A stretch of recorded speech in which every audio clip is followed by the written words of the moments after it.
Welcome to Cannabis Health Radio, a podcast where we share stories from people around the world who are using cannabis as medicine. The information is meant to raise awareness about the health benefits of cannabis, but should not be taken as medical advice. Now, here are your hosts, Ian Jessup and Corey Yelland.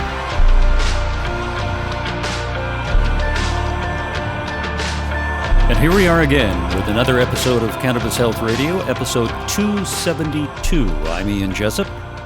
And I'm Corey Yelland. 2 years ago, our guest today was diagnosed with a rare form of sinonasal cancer.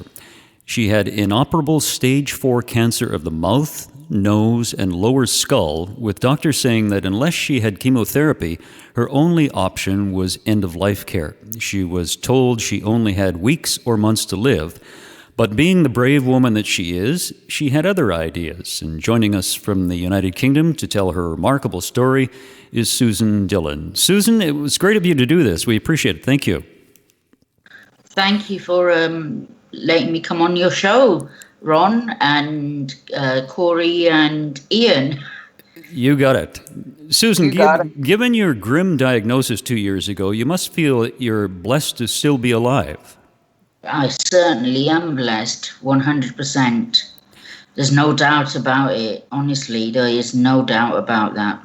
Now, tell me about some of the problems you were facing before you went to the doctor to find out what was wrong with you. Oh, gosh. I went through a lot, basically. Right. What happened was I went to the dentist, which was January 2018. I mentioned it to her that my upper palate I feel like there's a hole there. But obviously, she told me there isn't. She was adamant there is no hole, the dentist. So, came back, left it for a few months, and then when things started getting really bad, I'd lost weight all of a sudden.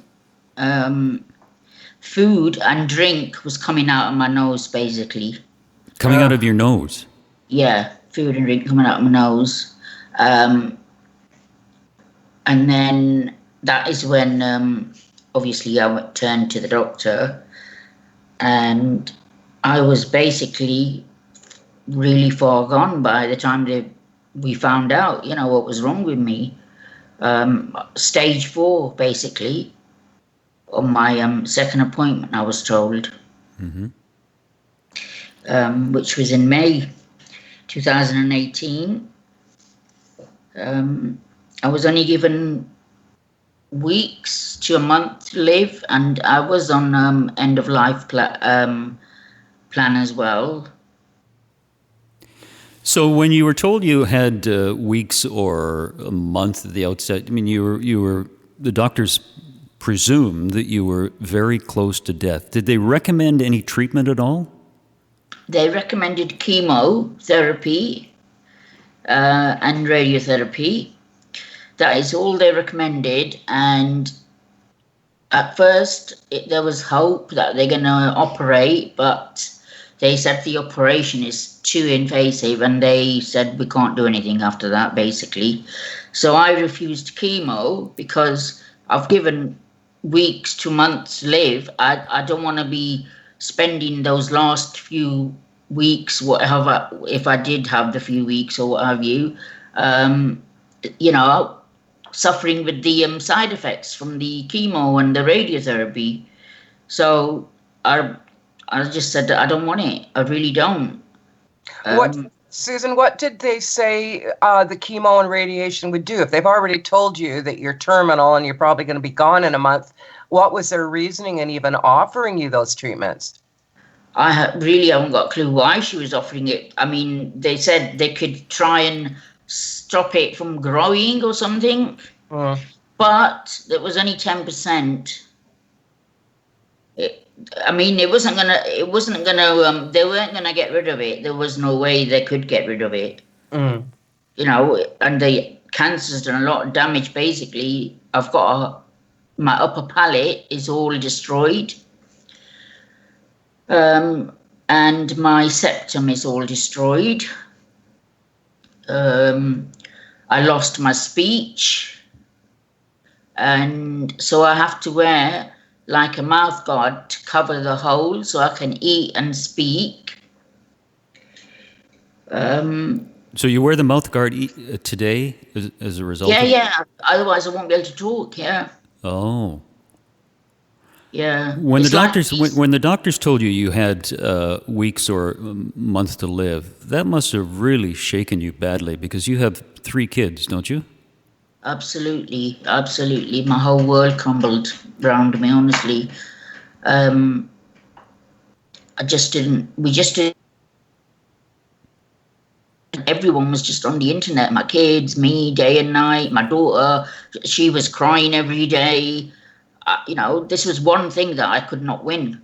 Normally, I will defend myself to the max.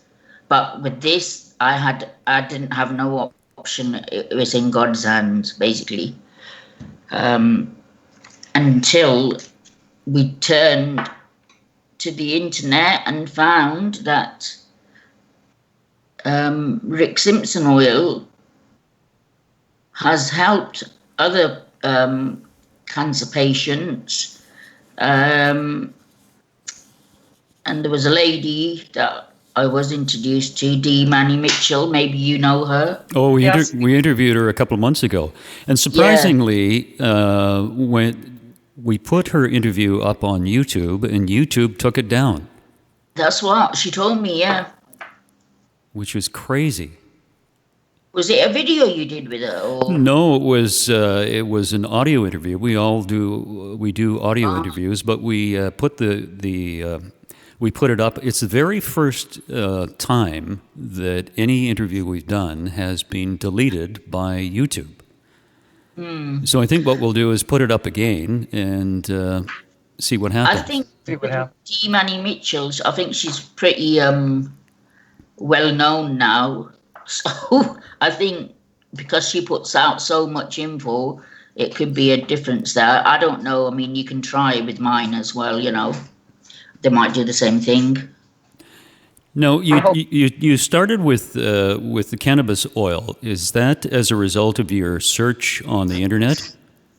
That's correct, yeah. Rick Simpson oil is cannabis oil. Mm-hmm.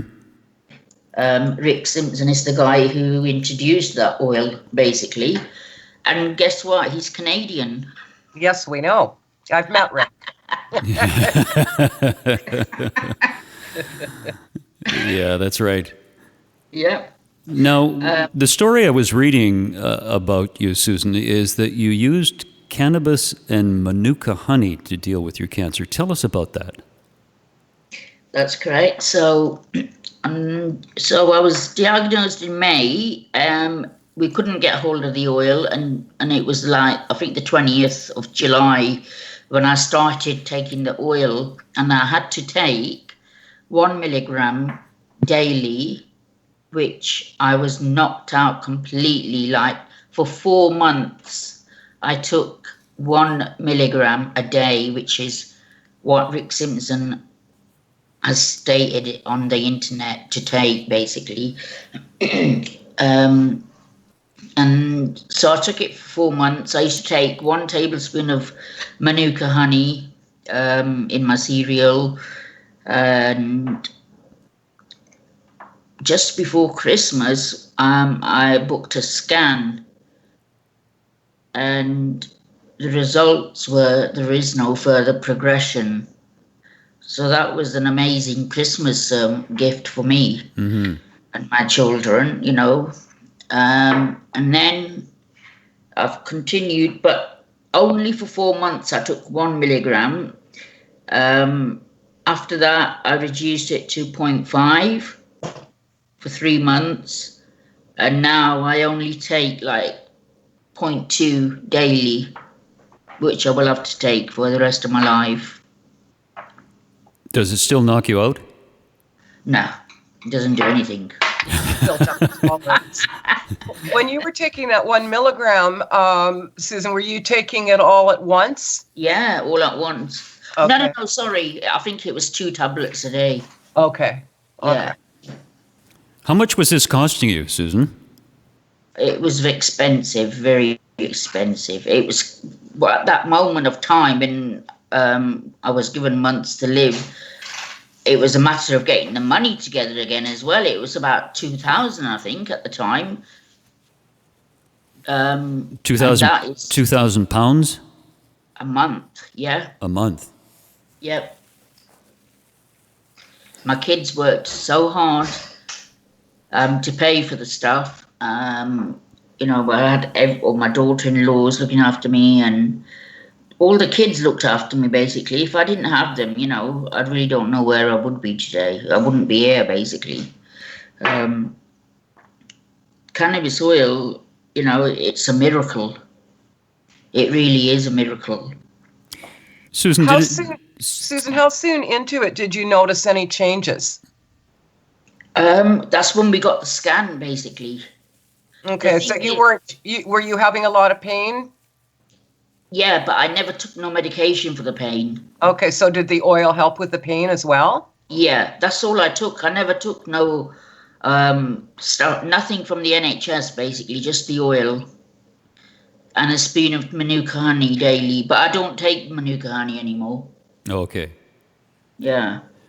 Now, the doctors must have been surprised because you went in May of 2018, and then just before Christmas of the same year, you show up again for a scan when they said that you'd probably be dead.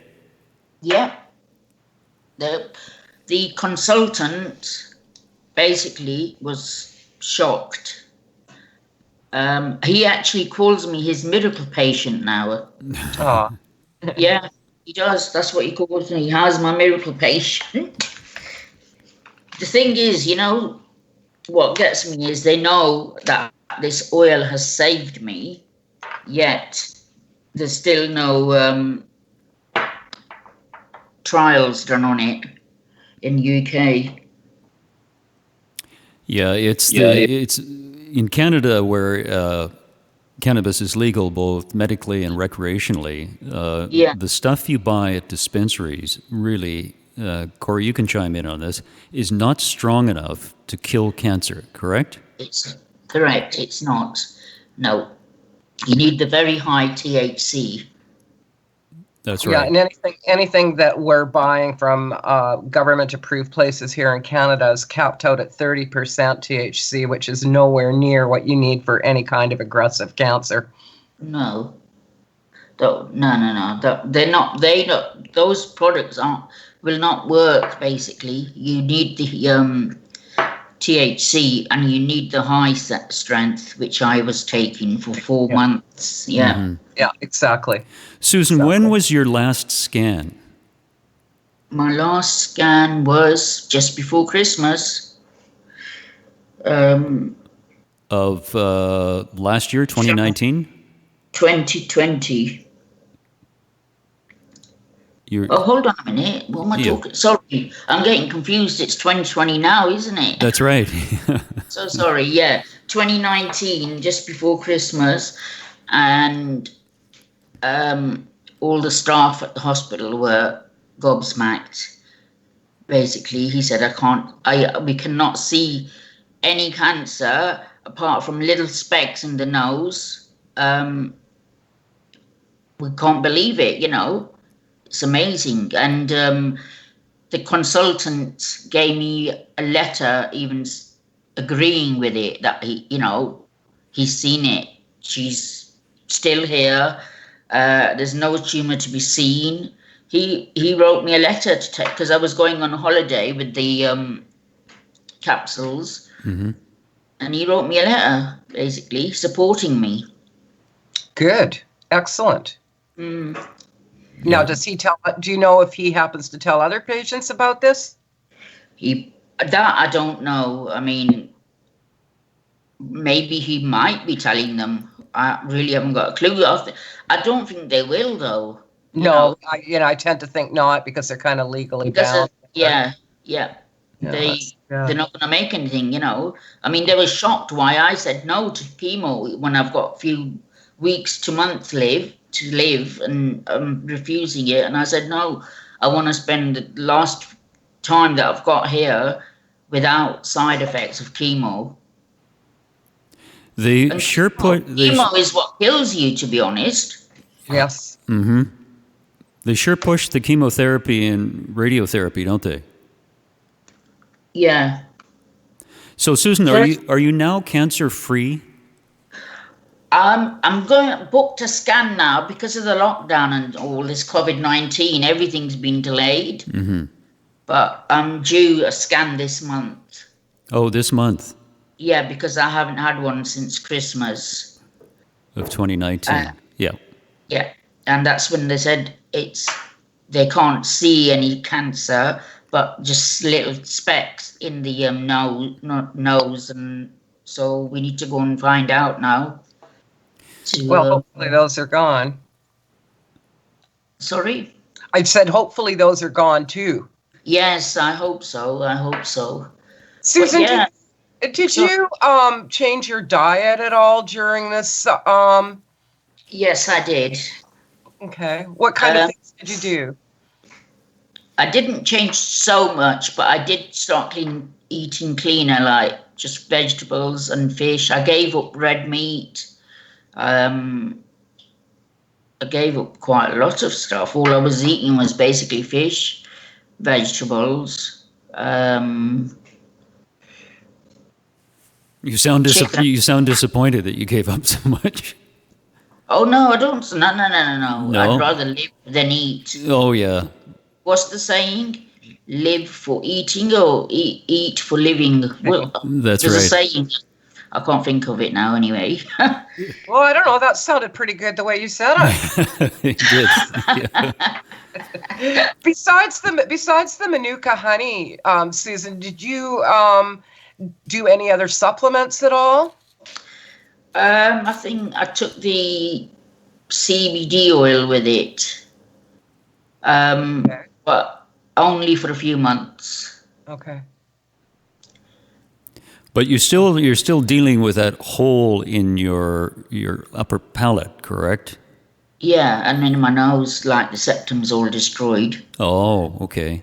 So I do have trouble now as well, like with my eyesight, because of the problem of the hole. It gives me trouble basically when I'm eating and drinking and stuff. But otherwise, with God's grace, I'm still here for my kids and my 2 grandkids. Susan, have you? This is just just a thought. Have you ever tried applying the oil topically to that hole? No. That's a good idea. Yeah, I know. My daughter said that. Yeah, she said that. But we don't think it's going to heal. It's the upper palate, basically. Yeah. The upper palate will heal again. No way. I doubt even if we put the oil on it. It's really hard because the oil is sticky. Yes. And it's really hard. So it'll be stuck on the whatever I use to put it on the hole, but half of it won't go on it, So well, I would suggest if you were to try that you mix it with a little bit of coconut oil or olive oil. Yeah. Just to make it so that it can spread. But it just might be worth a try somewhere down the road. Yeah, of course. I mean, I've seen some pretty incredible stuff happen with cannabis oil. So, never say never. But I mean, really, even if it doesn't heal, look where you're at. You're alive, and you're here for your children and your grandchildren, Absolutely. and you're, pretty darn healthy, all things considered. Absolutely, 100%. Susan, how big is this hole? Probably like a 2p piece. Okay. I haven't seen it lately. My daughter saw it yesterday. She said it looked good, so, because I like her to check it now and again, because I'm always anxious, Of course, yes. Yeah. Yeah, Corey's idea of putting oil on the hole is it's a good idea because you still get it in your system, but it can work. Corey knows this better than anyone. It can work miracles. I think the miracle is already done that I'm still here. Yes. Yeah, absolutely. Absolutely. Oh, there's far more miracles to come. Thank you, Ian. Yeah. Yeah, no, that would be great if the whole kind of closed up. Yeah. Even a I hope- fraction, just got smaller and smaller. Yeah, even like with my nose, it's really hard. It's always blocked, and I can't blow it much. It's really difficult. It's the damage that's been done. I've got to deal with it, and I am dealing with it. Yeah, but as Corey mentioned, you're alive. That's the main thing. Absolutely, And, that is the main thing. Yeah, and you've got a lot of years ahead of you. Susan, how has this illness that you've been dealing with, how has this changed your attitude towards life? One, I see life with a better perspective now, but it's changed me as a person.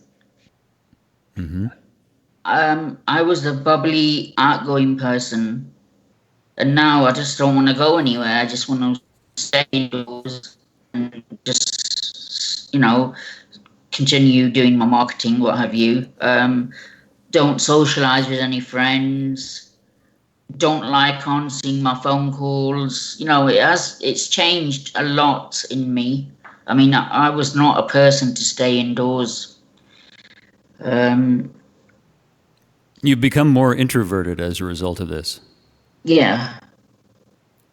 I'm wondering why, Susan. Are you afraid to tell people what happened to you, or are you embarrassed, or what? I'm not afraid or anything. No. It's because I have the problems, with my eyes and my nose. Like I have to keep wiping my eyes, or I keep wiping my nose.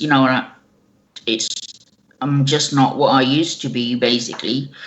None of us are. Yes, that is true. Yeah. Yeah, that's true. Slowly, I mean, like I said before, I wouldn't even come downstairs. And now, I've been through a lot, to be honest. I lost my mum recently. Oh, sorry to hear that. Yeah, she was living here, so my daughter was looking after her and me, because she was a major stroke victim with dementia. My daughter's an angel, honestly. Oh, she certainly is, isn't she? She is, yeah. She is my angel in disguise. Absolutely. Susan, before we started recording this interview, you mentioned that you were in bed for a year. That's correct. I was in bed for a year. Most of it was because I was feeling lethargic because of the oil. It gives you fatigue all the time. That's what really kept me in bed, was I had no energy. Hence I stayed in bed, to be honest. I can't think of any other reason I stayed in bed. It's like I didn't want to communicate with the outside world or the downstairs world.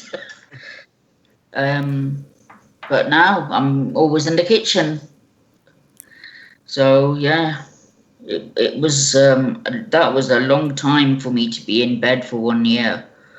It's a long time for anyone, unless you're a teenager. Yeah, absolutely.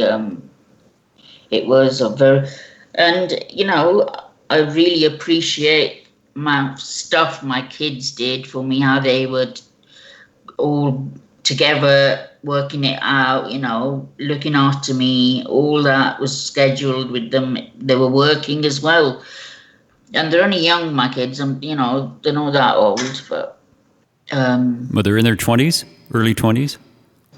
Yeah, my daughter is. She's the youngest. She's 23. 23. And the boys are a little older, 26. Yeah. But they really helped me, honestly. Sounds like they were pretty dedicated to you. Definitely. 110% they were.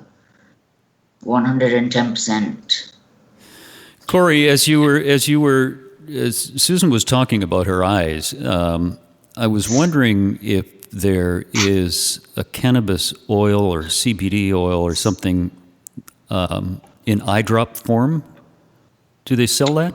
Yeah, do you remember who was that we interviewed? Gina Epps or whatever that had eye drops? Oh, that's right. Yes. Yeah, so I'm wondering about something like that. You know, Susan, you've got such a remarkable story and you've overcome so much. But it's sounding to me like, you know, at some level there's a quality of life missing there that maybe there's still room for some improvement in your health. And you know, like this issue with your eyes and the hole in your palate, et cetera. You can't help wondering if maybe we could get you feeling even more, you know, better than you are. Yeah. Yeah, if we could do that, you could go down to the pub for a pint and start dancing on the tables. Oh, I can't wait. I used to be out 3 times a week. And now I don't even answer the phone calls. If my mates are ringing, I don't answer them. Well, Susan, you know, let's keep in touch after this interview and let's just see what we can find out about, you know, maybe giving it a whirl, like, you know, eye drops, et cetera. Yeah, I think someone offered those eye drops to me before, and then I've completely forgotten about them. But you see, it's from the nose. The stuff. No one will understand my problem. Like you said, it's the first case with this cancer that I had. So I had sinonasal. Like the stuff from the nose, sort of. It's pushing upwards, and then water is coming out of my eyes, basically. And the nose, there's no septum. I just get like all scabby. It's all scabs inside the nose, basically. Does it hurt? Yeah. Stupid question, but I had to ask it. Yeah, it does. Well, do you know, when you talk about the eye drops, one of the things you can do is just put your head back and put some drops in your nose. Real good idea, that is. Yeah. Awesome. Oh, we're full of good ideas. Well, Corey is anyway. I just tag along. What do you think about that, Corey? Is that a good idea? Oh, I think anything's worth a try. I'd like to see that heal a bit for her. Yeah, I mean, Susan, you've done a very brave thing. You've ignored conventional medical advice. You've researched cannabis on your own. You've taken it. And as Corey mentioned, I think, you know, there's probably another step you can take with the eye drops and put them in your eyes and your nose and just see how that works. Yeah. I'll need to get hold of these eye drops first. Okay, well, you know, let's keep in touch and we'll figure something out. Yeah, definitely. You know, I think it's worth a try. It is. I think it sounds like a real good idea to me. Especially when, Ian, you said put your head back and put some in your nose as well. Yeah, and it'll go up your nose and your sinus cavity. Or, you know, the other thing is nasal spray as well. Yeah. Nasal spray with cannabis in it. We've seen a lot of success lately with that, using that for various things. So I think there's still some options open to you, Susan. Yeah, sure. No, that's great. Susan, as we conclude, is there anything that you want to tell the folks, anything you want to add to the interview? I would like people to know that cannabis oil works, and it's a miracle. It's a miracle medicine, basically, and it's a natural plant. So anyone that's suffering from this nasty disease, cannabis oil is the best treatment. And it's difficult to get in the UK, isn't it? It was illegal. I mean, I didn't give a damn about that. I just went along and did everything. So just a heads up to the people living in the UK that may be listening, please don't order online because you're going to be scammed. It's so much easier to throw your money out the window. And just be aware that there are tons of scammers in the UK. People can always reach out to myself. I can make some recommendations. Just be careful where you source from. I'm in the UK. I'm not a scammer, Corey. There you go. And she's not a scammer. She's a survivor. Yeah, exactly. I'm a survivor. Susan, you were a delight to talk to. It was great. And I know if you try the eye drops, the nasal spray, it'll just make life even better for you, I think.